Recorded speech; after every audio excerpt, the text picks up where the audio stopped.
Ryan here.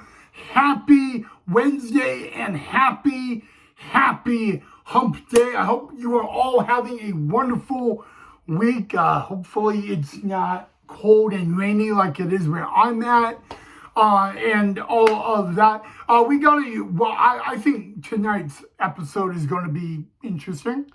I mean, I don't know why it wouldn't be, but I do want to let you guys know before we get into anything, we are going to talk about the pay grade for the main roster. So we will talk about that.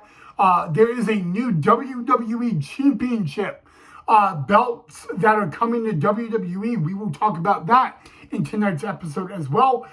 We will have breaking news on the WWE Performance Center, news that has just recently came out. And then I have a question for all of you WWE fans, and we're going to end the episode with that. So that is the schedule for this episode. And welcome back to the channel, by the way, of the Ryan Knight WWE Report.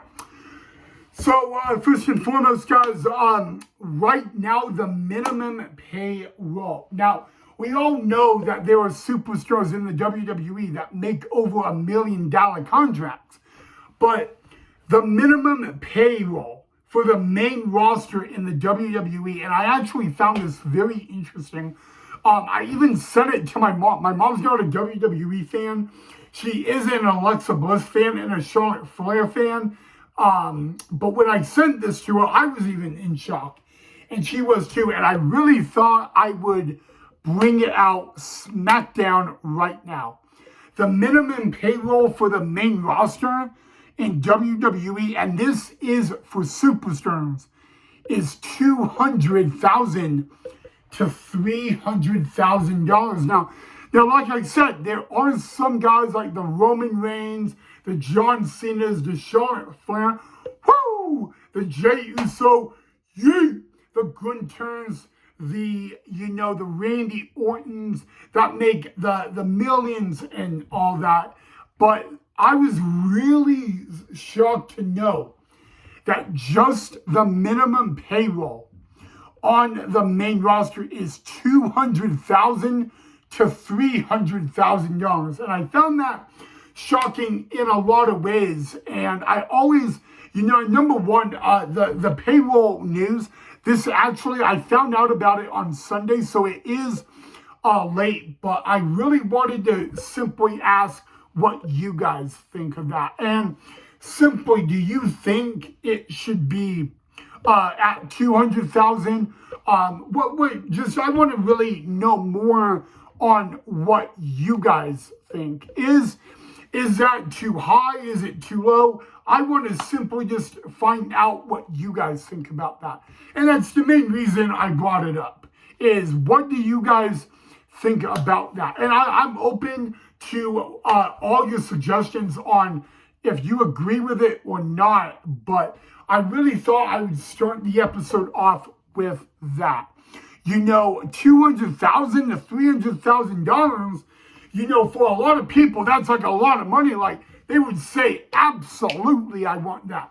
But then there's some people that actually say, to be on the main roster and only be making $200,000 to $300,000, people are going to say, well, really, that's not exactly a lot. And what in the world are we doing with the main rosters and all that? And that's completely understand. But yeah, the minimum payroll on the main roster of the WWE is $200,000 to $300,000. And I found that very unique and interesting. And I wanted to know your guys' thoughts on that. So please let me know down below.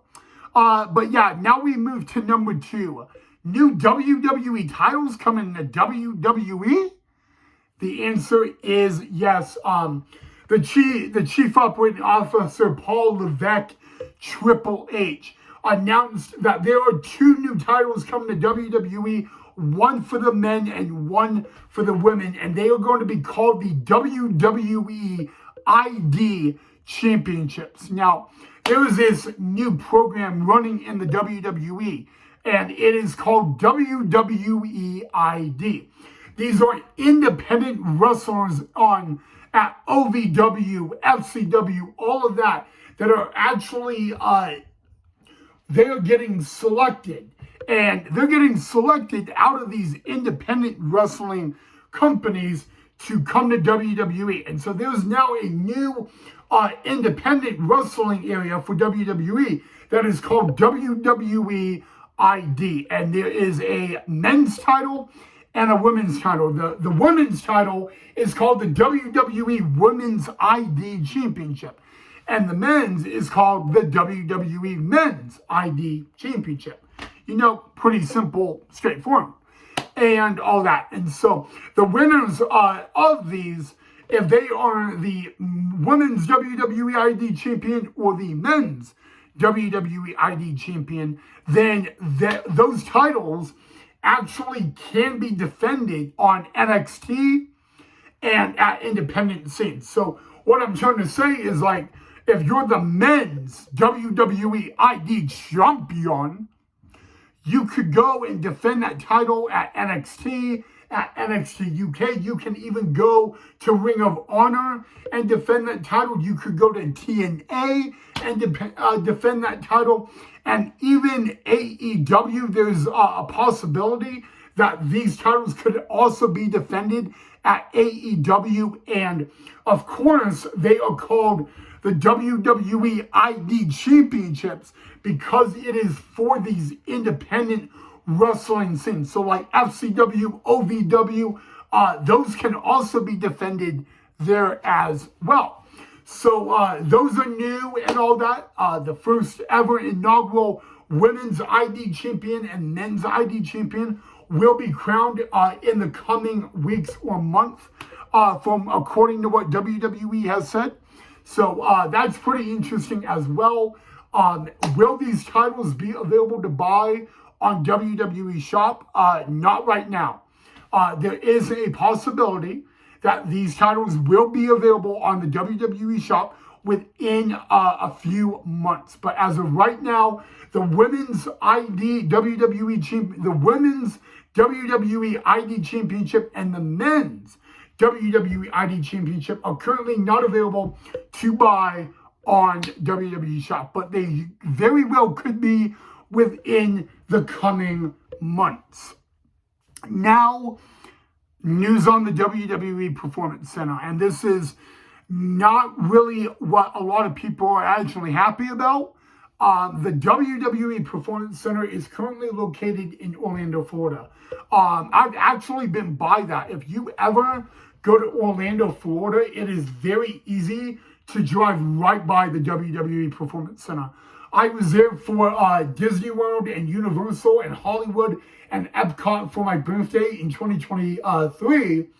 And I was on my resort. I was on the bus going from my resort, and we literally passed the WWE Performance Center. It was pretty cool. Couldn't get close to it, but I saw like the front doors. It was actually pretty cool to see, and all that. Should have videoed it, and I didn't really think of it, but yeah. So there's a possibility within the next 2 to 3 to 5 years. Right now, the WWE Performance Center could be moving to where the home of this year's WrestleMania would be at, and that is Las Vegas. Now, the WWE, the UFC Training Center is currently located in Sin City, Las Vegas, and that's not going to change. But there is a possibility that the WWE Performance Center could be moving to Las Vegas within the next couple of years. Right now, it's talking about the earliest is 3 years away. The latest is maybe 5 to 7 years. But sometime down the road, in the next couple of years, the WWE Performance Center is actually going to be moving to Las Vegas. Very, very interesting. Where in Las Vegas are they going to put it? I really do not know at this point. I don't know at all. I mean, there's a lot of interesting stuff going on right now in Vegas. I mean, this year's WrestleMania is going to be in Las Vegas. The UFC Training Center is in Las Vegas. The Oakland A's MLB team are going to be moving to Vegas sometime down the road. So really, there's a lot of big stuff coming to Las Vegas, Nevada.